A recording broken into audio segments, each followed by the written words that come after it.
வணக்கம். இன்றைய நேர்காணலில் வழக்கறிஞர் திரு வைரமுத்து அவர்கள் இருக்கார். அவரோட பேசலாம். வணக்கம் சார். தீபம் வழக்குல தொடர்பா நீதிமன்ற அவமதிப்பு வழக்கு அப்படிங்கிறது நீதிபதி ஜி.ஆர். சுவாமிநாதன் அவர்கள் தலைமையில நடைபெற்று இருக்குது. அவர் பேசிட்டு இருக்கும் போது என்னுடைய பேச்சை யாருமே மதிக்கிறது கிடையாது, நீங்க எப்படி 144 அமல்படுத்தலாம் அப்படின்னு சொல்லி இருக்கையிலிருந்து எந்திரிச்சு தன்னுடைய சேம்பருக்கு போயிருக்காரு. இது ரொம்பவும் முக்கியத்துவம் வாய்ந்த ஒரு நிகழ்வா பார்க்கப்படுது. நீங்க எப்படி சார் பாக்க? அதாவது அந்த வழக்கை பொறுத்தளவு பாத்தீங்க அப்படின்னா 2 விதமான வழக்குகள் இப்ப போயிட்டு இருக்கு. ஒன்று வந்து பாத்தீங்கன்னா ஜி.ஆர். சுவாமிநாதன் அவர்கள் மீதான அவர்கள் விசாரித்துக் கொண்டிருக்கிற அந்த நீதிமன்ற அவமதிப்பு வழக்கு. அதாவது டிசம்பர் 3ஆம் தேதி மற்றும் 4ஆம் தேதி வந்து தீபம் ஏத்தலாம் அப்படிங்கிறதுக்காக ஒரு நீதிமன்ற அவமதிப்பு வழக்கு அந்த உடனே முதல் நாளே அவர் விசாரணைக்கு எடுத்துக்கொண்டார். அப்போ அந்த வழக்கு வந்து நேற்றைய தினம் விசாரணைக்கு வந்தது. ஏன்னா முதல்ல ஒரு முறை வந்தது, ஒத்திவைத்தார். அதன் பிறகு வந்த வழக்கு வந்து நேற்றைய தினம் விசாரணைக்கு வந்தது.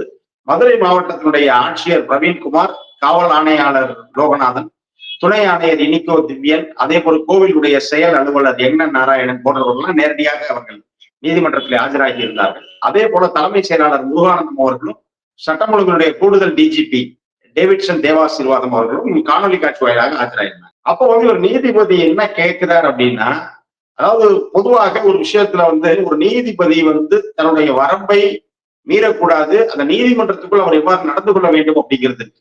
ஏன்னா இதே வழக்கு முந்தைய தீர்ப்பு கொடுத்த வழக்கு வந்து மேல்முறையீடு நீதியரசர்கள் ஜெயச்சந்திரன் மற்றும் கே ராமகிருஷ்ணன் அமர்வுல விசாரணை போய்கிட்டு இருக்கு. அப்போ அந்த அமர்வில் வந்து மாவட்ட ஆட்சியருக்காகவும் காவல் ஆணையாளருக்காகவும் வாதிட்ட மூத்த வழக்கறிஞர் விகாஸ் சிங் வந்து தெரிவித்த ஒரு கருத்தை இங்கே அவர் கேட்கிறார். அது வந்து ஒரு நீதிபதிக்கு வந்து அழகு இல்ல, அவர் அதை கூடாது. ஏன்னா இது முதல் முறை அல்ல. ஜி.ஆர். சுவாமிநாதன் இப்படி நடந்து கொள்வது என்பது ஏற்கனவே தன்னை பற்றி புகார் அனுப்பிய வழக்கறிஞர் வாஞ்சிநாதன் அவர்களை அவர் வேறொரு வழக்குக்கு உங்கள் முன் ஒரு வழக்கு முன்வைக்கப்படுதுன்னா அந்த வழக்கு தொடர்பாக மட்டும்தான் நீங்க பேசணும். இப்போ உங்கள் முன் இருப்பது திருப்பரங்குன்றத்தில் நீங்கள் தீபம் இந்த குறிப்பிட்ட இடத்துல ஏத்தணும் அப்படிங்கிற உத்தரவை அரசு வந்து செயல்படுத்தவில்லை என்பதற்கான நீதிமன்ற அவமதிப்பு வழக்குனா அதை பற்றி மட்டும்தான் அவர் பேச முடியுமே தவிர, அந்த வழக்கு மேல்முறையீட்டுக்கு சென்றிருக்கிறதுனா அந்த மேல்முறையீட்டில் என்ன வாத பிரதிவாதங்கள் நடக்கிறது அதையெல்லாம் நீங்க இங்க உங்க அமர்வுல வந்து பேசிக் கொண்டிருக்க முடியாது, பேசிக் கொண்டிருக்க கூடாது. அதே போல வழக்கறிஞர் வாஞ்சிநாதன் தன்னை பற்றி ஒரு புகார் அனுப்பிட்டாருன்னு அதை வந்து அவர் வாஞ்சிநாதன் வேறொரு வழக்குக்காக இவர் முன் ஆஜரான போது அவர் அதை கேட்கிறார், நீங்க ஏன் மேல கம்ப்ளைண்ட் பண்ணீங்க அப்படின்னு சொல்லி. அப்ப இது வந்து ஏதோ ஒரு திட்டமிட்ட தன்னை ஒரு நீதியரசர் எப்படி நடந்து கொள்ள வேண்டும் என்பது இல்லாம ஒரு தனிநபரை போல, இப்ப நம்ம எப்படி கேட்போம், யாராவது ஒருத்தர் வந்தோடனே என்ன பத்தி ஏன் இங்க புகார் சொன்னீங்க அப்படின்னு கேட்போம் இல்லையா? அது வந்து நீங்க ஒரு நீதிபதியா இங்க அமர்ந்த பிறகு நீங்க அப்படி செய்யக்கூடாது. அதைத்தான் நேற்றைய தினம் வந்து அவர் நம்முடைய தமிழ்நாடு அதிகாரிகள் மீது அதை கேள்விதான் எழுப்புறார். நான் வந்து தேர்தலில் நிற்க போகிறேன் என்றெல்லாம் வந்து நீங்க 2 நீதிபதிகள் அடங்கிய அமர்வுல வந்து உங்க வழக்கறிஞர் பேசியிருக்காரு, அதை எப்படி பேசுனீங்க என்று கேட்டிருக்காரு. அதே போல ஏதோ சட்டமன்ற நாடாளுமன்ற உறுப்பினர்கள் வெளிநடப்பு செய்வதை போல கோபத்தோடு எதிர்த்து அவரோட கேபின் போயிருந்தார். அப்ப அவர் சேம்பர் போயிட்டு திருப்பி வழக்கு எடுக்கிறார். இது போன்ற விஷயங்கள் எல்லாமே வந்து ஒரு நீதியரசருக்கான ஒரு மாண்பினை குலைக்கும் விதமாக இருக்கிறது அப்படிங்கிறது நம்முடைய கருத்து முதன்மையாக. அதே போல பாத்தீங்கன்னா அதில் நேற்றைய தினம் வந்து அவர் பிறப்பித்த உத்தரவா இருக்கட்டும், அங்கே பேசியதெல்லாம் யார் கொடுத்த தைரியத்தில் 144 போட்டீங்க அப்படின்னு ஒரு கேள்வியை அரசு நோக்கி எழுப்புறாரு. அரசு வந்து யார் கேட்டு போடணும்? தமிழ்நாட்டினுடைய சட்ட அமைதி பூங்காவாக இருக்கக்கூடிய தமிழ்நாட்டினுடைய சட்டம் ஒழுங்கை சீர்குலைக்க முயற்சிகள் நடக்குது. அப்ப அப்படிப்பட்ட நேரத்துல தமிழ்நாட்டினுடைய சட்டம் ஒழுங்கை காப்பாற்ற வேண்டிய கடமையும் பொறுப்பும் அரசுக்கு இருக்கிறது. அப்ப அதை தெரிந்து கொண்டு அரசு வந்து 144 தடை உத்தரவை பிறப்பித்திருக்கிறது. ஆனா அவர் என்ன கேட்கிறாரு, உங்களுக்கு யார் தைரியம் கொடுத்தா அப்படின்னு கேட்கிறாரு. அதே போல வந்து தலைமைச் செயலாளர் தான் பார்க்கும்போது தோழர், இப்போ சட்டம் ஒழுங்கு சீர்குலைதுன்னா அதுக்கேற்றுமே நீங்க ஒரு ஸ்ட்ரக்சர் ரெடி பண்ணிட்டு அதை எப்படி தடுக்க முடியுமோ தான் நீங்க பாக்கணும். நீதிமன்றத்தை எப்படி நீங்க அவமதிக்கலாம், நீதிமன்ற தீர்ப்பை நீங்க எப்படி அமல்படுத்தாம போகலாம் அப்படிங்கிற கேள்வி தானே கேட்கிறாங்க. இதைத்தான் நாம் மீண்டும் மீண்டும் சொல்லி வருகிறோம். அப்ப இதற்கென்ன நம்ம எல்லாம் திட்டமிடுவதற்கான அவகாசத்தோடு அந்த தீர்ப்பு கொடுக்கப்படுதா? நீங்க டிசம்பர் 3ஆம் தேதி திருக்கார்த்திகை, நீ அவசரமா டிசம்பர் 1ஆம் தேதி தீர்ப்பு கொடுக்குறீங்க. அப்போ இந்த தீர்ப்பை அமல்படுத்துவதனால் என்ன விதமான சிக்கல்கள் மேலும் அந்த சிக்கல்களை எப்படி கையாள வேண்டும் என்பதற்கு ஆலோசிப்பதற்கோ இல்ல அந்த முடிவுகளை செயல்படுத்துவதற்கோ அரசுக்கு போதிய அவகாசம் இல்லை. இதைத்தான் நம்ம முதல்ல இருந்தே சொல்லி வரோம். ஆக இல்ல நீங்க இதுக்கெல்லாம் ஒரு குறிப்பிட்ட கால அவகாசம் கொடுத்து இந்த வழக்கு என்பது முன்னேறே வந்திருக்கணும். திருக்கார்த்திகைக்கு இந்த வருஷத்துல இங்கதான் தீபம் ஏத்தணும்னு நீங்க 2-3 மாதங்கள் முன்பாக ஒரு தீர்ப்பை அளித்திருப்பீர்களே. ஆனால் அதுக்கு வந்து அதற்கேற்ற மாதிரி ஏற்பாடு நடந்திருக்கும். இப்ப இவர் என்ன நினைச்சாங்க அப்படின்னா, அவசர கதியில் இவர் ஒரு தீர்ப்பை கொடுத்து விட வேண்டும். அதற்கு மேல்முறையீட்டுக்கெல்லாம் போறதுக்கு முன்னாடி எப்படியாவது தீபம் ஏற்றணும். அப்போ இதுதான் அவங்களுடைய சிங்கிள் அஜெண்டாவாக இருந்தது. அப்ப வந்து அதனால் காரணமாகத்தான் இப்போ இவங்க வந்து உடனடியாக 2 நீதிபதிகள் அமர்வுக்கு அரசு போது அந்த தீர்ப்புக்கு இடைக்கால தடை வந்து விதிக்க மறுத்து விட்டார்கள். அப்ப உடனே இவர் அதை கையில் எடுத்துக்கிட்டு உடனே தீபம் ஏற்றணும் அப்படின்னு இவர் சொன்னார். ஆக இதை முன்னரே செய்வதற்கு இவருக்கே பயம். ஏன்னா நான் சொல்லியிருக்கேன், இது வந்து சட்ட ரீதியாக இந்த வழக்கு நிலைக்காது, நிலைக்கத்தக்க வழக்கு அல்ல. அப்ப மேல்முறையீட்டில் இது கண்டிப்பா தோற்றுவிடும். அதற்கு முன்பாக நம்ம எப்படியாவது தீபத்தை ஏத்திட்டோம் அப்படின்னு வந்து நாம் பெருமிதப்பட்டுக் கொள்ள வேண்டும், பெருமைப்பட்டுக் கொள்ள வேண்டும் என்பதற்காக கொடுக்கப்பட்ட தீர்ப்பு தான் இது. அதனாலதான் இப்ப அரசு வந்து அந்த சட்டம் ஒழுங்கை கேட்குது. இப்ப நேற்று என்ன சொல்றாரு மறுபடியும், சட்டம் ஒழுங்கை பற்றியெல்லாம் காரணம் சொல்ல முடியாது நீங்க அப்படிங்கிறார். சட்டம் ஒழுங்கு அல்லாம வேற என்ன காரணத்தை அரசு முன்வைக்கும்? இது வந்து ஒரு நாட்டு மாநிலத்தினுடைய சட்டம் ஒழுங்கை பேணி காப்பதை விட அரசுக்கு வேறு என்ன முக்கிய வேலை இருக்க முடியும்? அப்ப அதையெல்லாம் நீங்க காரணமா சொல்லக்கூடாது. நான் வேற என்ன காரணம் சொல்ல முடியும்? ஒன்று. அடுத்து வந்து இன்னொரு கருத்தை தன்னுடைய அவர் சொல்றாரு. என்ன சொல்றாரு அப்படின்னா, ஒரு வழக்கு என்பது வந்து ஒரு தீர்ப்பு மேல்முறையீட்டில் அதற்கு இடைக்கால தடை விதிக்கப்பட்டாலோ அல்லது தள்ளுபடி செய்யப்பட்டாலோ ஒழிய நீங்க வந்து அதை பின்பற்றியே ஆக வேண்டும் அப்படின்னு சொல்றாரு. அப்படி எல்லா தீர்ப்புக்கும் அப்படி நம்ம சொல்ல முடியாது. இப்போ அவர் என்ன சொல்றாரு, உங்களுக்கு வந்து என்ட்ரிங் ஸ்டே கிடைக்கல, இப்ப 2 நீதிபதிகள் அமர்வு கொண்டு போறோம், இடைக்கால தடை கிடைக்கல. தடை கிடைக்கலன்னா நீங்க தீபம் உடனே ஏத்திடணும் அப்படின்னு அவர் சொல்ல வர்றாரு. தடை கிடைக்கல, இல்ல உத்தரவு அவருடைய உத்தரவு ரத்து செய்யப்படவில்லை என்றார். இப்ப நாம என்ன கேட்கிறோம்னா, இப்ப 2 நீதிபதிகள் அமர்வுல இவருடைய உத்தரவு தான் இன்னைக்கு சவாலுக்கு உட்படுத்தப்பட்டு கடந்த 4 நாட்களாக விவாதம் நடந்து கொண்டிருக்கிறது. இன்றும் அந்த வாதம் தொடர்கிறது. ஆக ஒருவேளை அந்த 2 நீதிபதிகள் அமர்வுல ஜி.ஆர். சுவாமிநாதன் அவர்கள் பிறப்பித்த உத்தரவு ரத்துன்னு வச்சுக்கோங்க, என்ன ஆகும்? அதற்கு முன்பாக தீபம் ஏற்றப்பட்டிருக்கும். அப்ப சட்டவிரோதமாக அந்த இடத்தில் தீபம் ஏற்றப்படுவதை எப்படி அனுமதிக்க முடியும்? இல்ல ஓகே, இப்ப ஒருவேளை நீதியரசர்கள் ஜெயச்சந்திரன், கே ராமகிருஷ்ணன் அமர்வுக்கு இது சரின்னு கூட சொல்லிடுறாங்க. ஏற்கனவே தமிழ்நாடு அரசு செய்த மேல்முறையீடு உச்சநீதிமன்றத்தில் நிலுவையில் இருக்கு. அப்ப அது நம்பர் ஆகி நீதிபதி சூரியகாந்த், தலைமை நீதியரசர் சூரியகாந்த் அமர்வுல விசாரணைக்கு வரும். அப்ப அங்க அதுக்கு தடை கொடுக்கப்படுது. என்ன செய்வீங்க? கண்டிப்பாக வந்து தீபம் ஏற்றப்பட்ட தவறுன்னு வந்துருமா?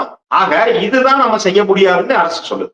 ஒரு மேல்முறையீடு நிலுவையில் இருக்கும் பொழுது நீங்க ஒரு விஷயத்தை செஞ்சு அதன் காரணமாக சட்டம் ஒழுங்கு கெட்டு போவதற்கு பதிலாக இறுதி தீர்ப்பு வரட்டும். இப்போ நீங்க உச்சநீதிமன்றத்திலேயோ இல்ல எதுலயோ இறுதி தீர்ப்பு வந்த பிறகு அதை வந்து நாம் எடுத்துக்கொள்ளலாம் அப்படிங்கிறது தான். ஆனால் அதை வந்து இதை அவர் வந்து என்ன செய்யறார், மறுக்கிறார். இந்த குரல்கள்லாம் எப்படி இருக்குன்னு பாத்தீங்கன்னா, ஒரு முறை நீங்க தமிழ்நாட்டின் ஆளுநர் ஆர்.என். ரவி சொன்னார், ஒரு மசோதாவை வந்து நாங்க நீண்ட காலமா நிலுவையில் வச்சிருந்தாலே அது வந்து ரத்து செய்யப்பட்டதாக அர்த்தம் அப்படின்னு அவர் சொன்னார்ல. அப்போ அந்த மாதிரியான ஒரு குரலா தான் இவருடைய நேற்றைய தினம் அவர் பிறப்பித்திருக்கிற உத்தரவில் பயன்படுத்திக்கிற அந்த வார்த்தையை நம்ம பார்க்க வேண்டியது. அதாவது இது வந்து மேல் கோர்ட்ல வந்து ஸ்டேயோ அல்லது வந்து தள்ளுபடியோ டிஸ்மிஸோ ஆகலைன்னா இந்த உத்தரவை செயல்படுத்தித்தான் ஆக வேண்டும் அப்படின்னு அவர் சொல்றது. எளிய மக்களுக்கும் புரியுற மாதிரி ஒரு சின்ன உதாரணமே சொல்ற, ஒரு தூக்கு தண்டனை விதிக்கப்படுகிறது.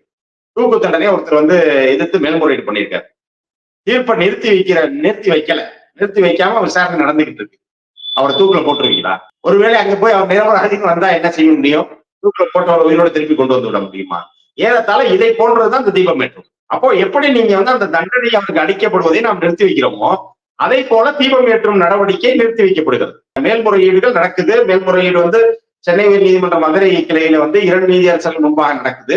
உச்ச நீதிமன்றத்தில் நடக்க இருக்கிறது. இதுல எல்லாத்துலயும் தீர்ப்பு வந்த பிறகு இதுக்கு என்ன செய்யலாம்னு யோசிக்கலாமே தவிர, நான் சொல்லிட்டேன் இதை உடனே செய் என்று சொல்லுவது என்பது வந்து சட்ட ரீதியாக சரியானதல்ல.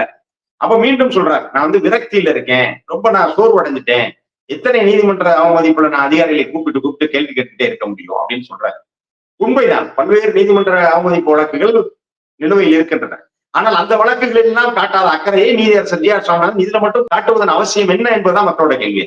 இப்போ அவர் திரும்ப அமல்படுத்த சொல்றது வந்து சட்டவிரோதமாக அவர் சொல்றாரு அப்படின்னா, இந்த நீதிமன்ற அவமதிப்பு வழக்கை எடுக்கிறத வந்து நம்ம எப்படி புரிஞ்சுக்கிறது? அந்த லைன் எப்படி வருது பாக்குறீங்க? அவர் குறித்து நாம் அச்சப்பட வேண்டிய ஒரே விஷயம் என்ன அப்படின்னா, குறிப்பிட்ட மதம் சார்பான வழக்குகளோ குறிப்பிட்ட மதங்களுக்கு எதிரான வழக்குகளோ மீண்டும் மீண்டும் அவரிடம் பட்டியலிடப்படுவதன் அவசியம் என்ன அப்படிங்கிறதுதான் இன்றைக்கு மக்களுக்கு இருக்கக்கூடிய ஒரு $1 மில்லியன் கேள்வி அப்படின்னு சொல்றதுதான். ஏன்னா நேற்றைய உத்தரவிலே நான் முன்னரே குறிப்பிட்டது போல எப்பவுமே நீங்க ஒரு வழக்க இன்னொரு வழக்கில் நீங்க இணைக்கவோ இல்ல சேர்த்து பேசவே முடியாது. அது அன்லஸ் அண்ட் அதர்வைஸ் ஒரே கேஸா இருக்கும். இப்ப நீங்க இதே வழக்கு வெவ்வேறு விதமான நபர்கள் தொடுத்திருந்தால் அதை சேர்த்து விசாரிக்கலாம், சேர்த்து அதை பேசலாம். நேற்றைய தினம் இந்த வழக்கிலையும் பேசுறார். இந்த வழக்கினுடைய உத்தரவிலும் நேற்று குறிப்பிடுகிறார். திண்டுக்கல் மாவட்டம் ஆலமரத்துப்பட்டின்ற ஊர்ல ஒரு தேவாலயம் கட்டி கொண்டிருக்கிறார். அப்ப அந்த தேவாலயம் கட்டக்கூடாதுன்னு நீதிமன்றம் ஒரு ஆணை பிறப்பிக்குது. அதை மீறி தேவாலய பணிகள் நடக்குது, அரசு ஏன் தடுக்கலைன்னு ஒரு நீதிமன்ற அவமதிப்பு வழக்கு. இப்ப இந்த ரெண்டையும் கனெக்ட் பண்றாரு. இந்த ரெண்டையும் கனெக்ட் பண்ணிட்டு என்ன கேள்வி கேட்கிறாரு, இந்த தேவாலய கட்டுமானத்தை நிறுத்த ஏன் அரசு முயற்சிக்கல, தேவாலயத்தை தொடுவதற்கு ஏன் அரசு பயப்படுகிறதுன்னு ஒரு கேள்வி கேட்கிறார். Why this government is afraid to touch the church ன்னு கேட்கிறார். இதை ஒரு நீதியரசர் கேட்கலாமா அப்படிங்கிறத நம்ம கேள்வி. ஏன்னா அங்க நடப்பது என்ன அப்படின்னா, ஒரு 2 குடும்பங்கள், அதாவது பிரிக்கப்படாத சொத்துன்னு சொல்லுவோம், அன்டிவைடட் ஃபேமிலி ப்ராப்பர்ட்டி, பிரிக்கப்படாத ஒரு குடும்ப சொத்துல ஒருவருடைய பங்குல ஒருத்தர் சர்ச்சு கட்டுறாரு. அதை இன்னொருவர் ஏற்க மறுக்கிறார். வழக்கு இதுதான் வழக்கு. அப்ப அந்த இடத்துல என்னன்னு முடிவாகாம நீங்க அந்த இதை பேச முடியாது. என்னுடைய ப்ராப்பர்ட்டின்னு வந்துட்டா நான் சர்ச் கட்டதான் செய்வேன். இல்ல இவர் இவரோட ப்ராப்பர்ட்டின்னு வந்தா அவர் சர்ச் கட்ட வேணாம்னு அதை கட்ட வேணாம். ஆனா அந்த வழக்கையும் இந்த வழக்கையும் இணைக்கிறார். ஏற்கனவே கடந்த முறை இதே நீதிமன்ற அவமதிப்பு வரும்போது இன்னொரு பதத்தை அவர் பயன்படுத்தினார். இது வெறும் தீபம் ஏற்றுகிற பிரச்சனை அல்ல, இது சொத்துரிமை தொடர்பான பிரச்சனை அப்படின்னு சொன்னார். அப்ப இது சொத்துரிமை தொடர்பான பிரச்சனையாக இருக்கிற பட்சத்தில் உங்களுக்கு அது விசாரிக்கிற அதிகாரத்தை யார் கொடுத்து? ஏன்னா இப்போது நடப்பது இப்ப நீங்க இரு நீதிபதிகள் அமர்வில் இப்ப இதுதான் பெரிய விஷயமா இப்ப பேசப்பட்டு வருகிறது. நீதியரசர்கள் ஜெயச்சந்திரன், ராமகிருஷ்ணன் அமர்வில் இப்ப பேசப்படுகிற அந்த பிரச்சனை என்ன அப்படின்னா, இது தீபம் ஏற்றுகிற பிரச்சனை இல்ல, சொத்துரிமை பிரச்சனைனா சொத்துரிமை பிரச்சனைய ஒரு ரிட் வழக்கில் தீர்க்கவே முடியாது. இது முறையாக ஒரு உரிமையியல் நீதிமன்றத்தில் நார்மல் சிவில் கோர்ட்டுக்கு போய் அங்கிருந்துதான் இது டீட்டெயிலா பேசப்பட்டு இங்கேயே அது ஒரு சிவில் பெட்டிஷனுடைய அப்பீலா தான் இங்க வர முடியுமே தவிர, நீங்க அதை போய் எப்படி ஒரு ரிட் பெட்டிஷன்ல கொண்டு வருவீங்க அப்படிங்கிற கேள்வியை தான் மீண்டும் மீண்டும் நாம் சொல்லுகிறோம்.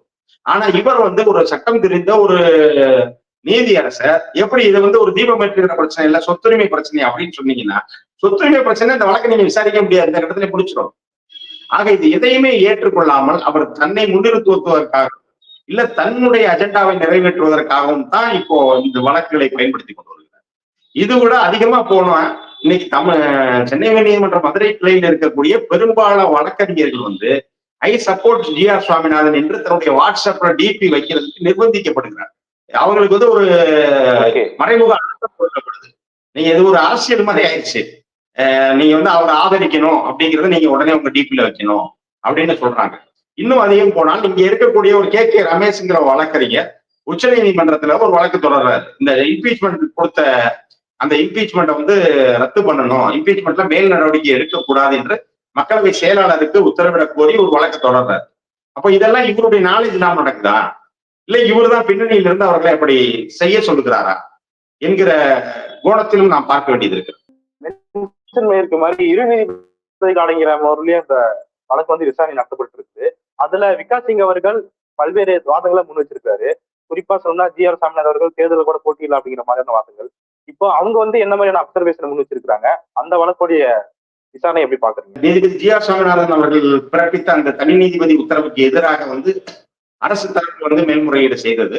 அந்த முதல் நாள் அந்த தீர்ப்புக்கு இடைக்கால தடை கொடுக்கப்படல, டிசம்பர் 4ஆம் தேதி. அதைத் தொடர்ந்து பல்வேறு தரப்பினர், அதாவது நம்முடைய இந்து சமய அறநிலையத்துறை, அதே போல கோவில் நிர்வாகம், தர்கா நிர்வாகம், வக்ஃப் போர்டு வாரியம் போன்றவர்கள் எல்லாமே தனித்தனியாக மேல்முறையீடு செய்திருந்தார். அந்த வழக்குகள் அனைத்தையும் ஒன்றாக நீதியரசர்கள் ஜெயச்சந்திரன், கே ராமகிருஷ்ணன் அமர்வில் இப்போ விசாரணை நடந்து கொண்டிருக்கிறது. ஏறத்தாழ 4 நாட்களாக நடந்தது, இன்றும் நடந்து கொண்டிருக்கிறது 5ஆவது நாட்கள். இதுல ஒவ்வொரு தரப்பினரும் தங்கள் வாதத்தை முன்வைத்தார். இப்ப கோவில் நிர்வாகம் தரப்பிலிருந்து என்ன சொல்லப்படுதுன்னா, கடந்த 100 ஆண்டுகளுக்கு மேலாக இதுதான் நம்ம நடைமுறைப்படுத்தி கொண்டு வருகிறோம், ஆகவே திடீரென இதை மாற்றக்கூடாது அப்படிங்கிற வாதத்தை வைத்தார். அதே போல இந்து சமய அறநிலையத்துறையிலிருந்து வாதம் வைக்கப்பட்டது. அரசு தரப்பு வாதங்கள் மாவட்ட ஆட்சியர், காவல்துறை ஆணையாளர் சார்பாக வைக்கப்பட்டது. அதுதான் நீங்கள் குறிப்பிட்ட நம்முடைய மூத்த வழக்கறிஞர் விகாஸ் சிங் அவர்கள் இதை உடனடியாக நாம் செய்ய முடியாது, இதுல சட்டம் ஒழுங்கு சிக்கல்கள்லாம் இருக்கு, இதை விட்டு உடனே தானே செய்தாக வேண்டும் என்கிற ஒரு அழுத்தத்தை நீதியரசர் ஏன் தருகிறார் அப்படின்ற ஒரு கேள்விதான். அதில் தான் அவர் அந்த பதம் பயன்படுத்தப்படுது. அவர் தேர்தலில் போட்டியிட போகிறாரா என்கிற போன்ற இதெல்லாம் பயன்படுத்தப்பட்டது. அதே போல தர்கா நிர்வாகத்தின் சார்பாகவும் வக்ஃப் வாரியத்தின் சார்பாகவும் வாதிட்டார். அப்போ வக்ஃப் வாரியத்தின் சார்பாக வாதிட்ட வழக்கறிஞர் மிக தெளிவாகவே ஒரு விஷயத்தை முன் வச்சாரு. இது நீங்க இந்த எவ்வளவு இடம் தர்காவுக்கு சொந்தமானது அப்படிங்கிறது இன்னும் கிளியர் பிக்சரா வரல.